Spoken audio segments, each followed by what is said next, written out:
we're talking about reaching kids who are creative kids, kids that are moved by creative arts and these types of ways of visual and external expressions, and not knowing who's going to come, not knowing who's going to really believe what you're saying or believe your presentation.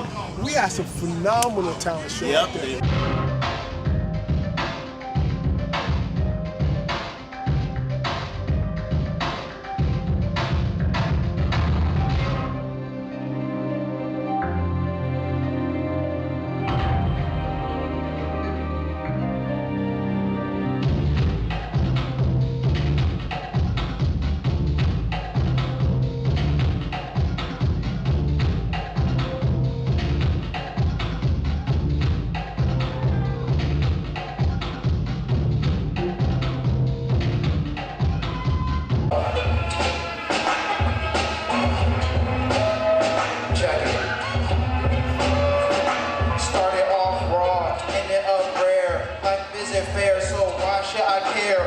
Pump your brakes, I'm stacking my cake, feeling caked out without a dropout. Pick up your chin and put it back in. Don't get sloppy, haters try to copy.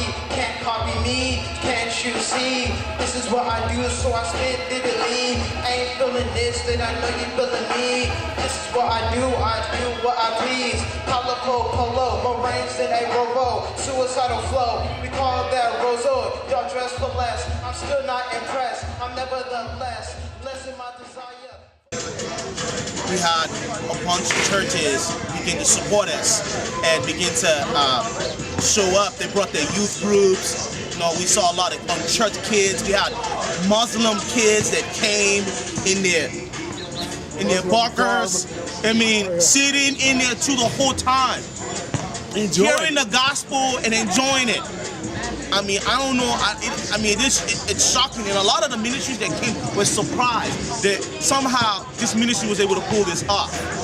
But you know what? It wasn't us. It was God. It was God. And I think at the end of the day, as a ministry, we just want to be able to reach this generation and meet them where they are.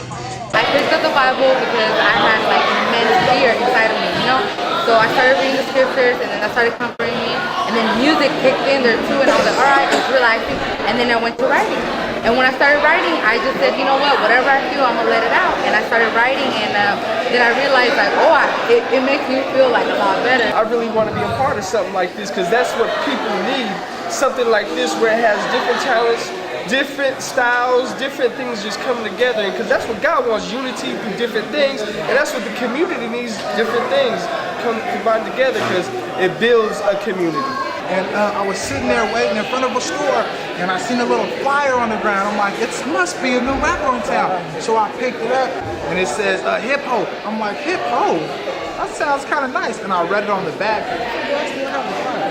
Look at the condition of the flyer. You see that? And on the back, they tell you everything about it.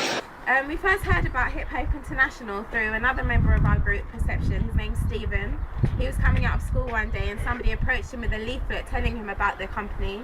All I can say is that I heard about the event from the street flyer, and I thought the event would be mad corny. I thought it would be stiff and not honest to the real feelings of the people.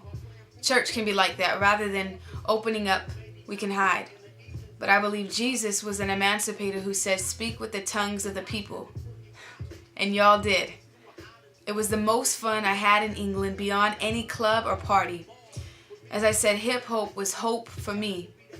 I had been through a lot of pain, and I saw a lot of haters on God, Christ, and positivity. But I held on to love, no matter what. Positive and abundant things have come and have continued to come for me because I held on to God.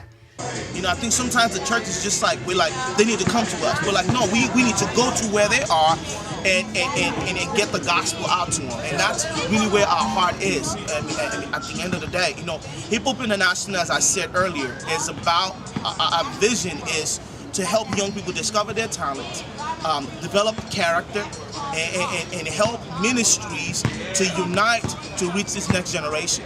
And that's our heart. That's what we'll work with any ministry that has a heart to reach the next generation.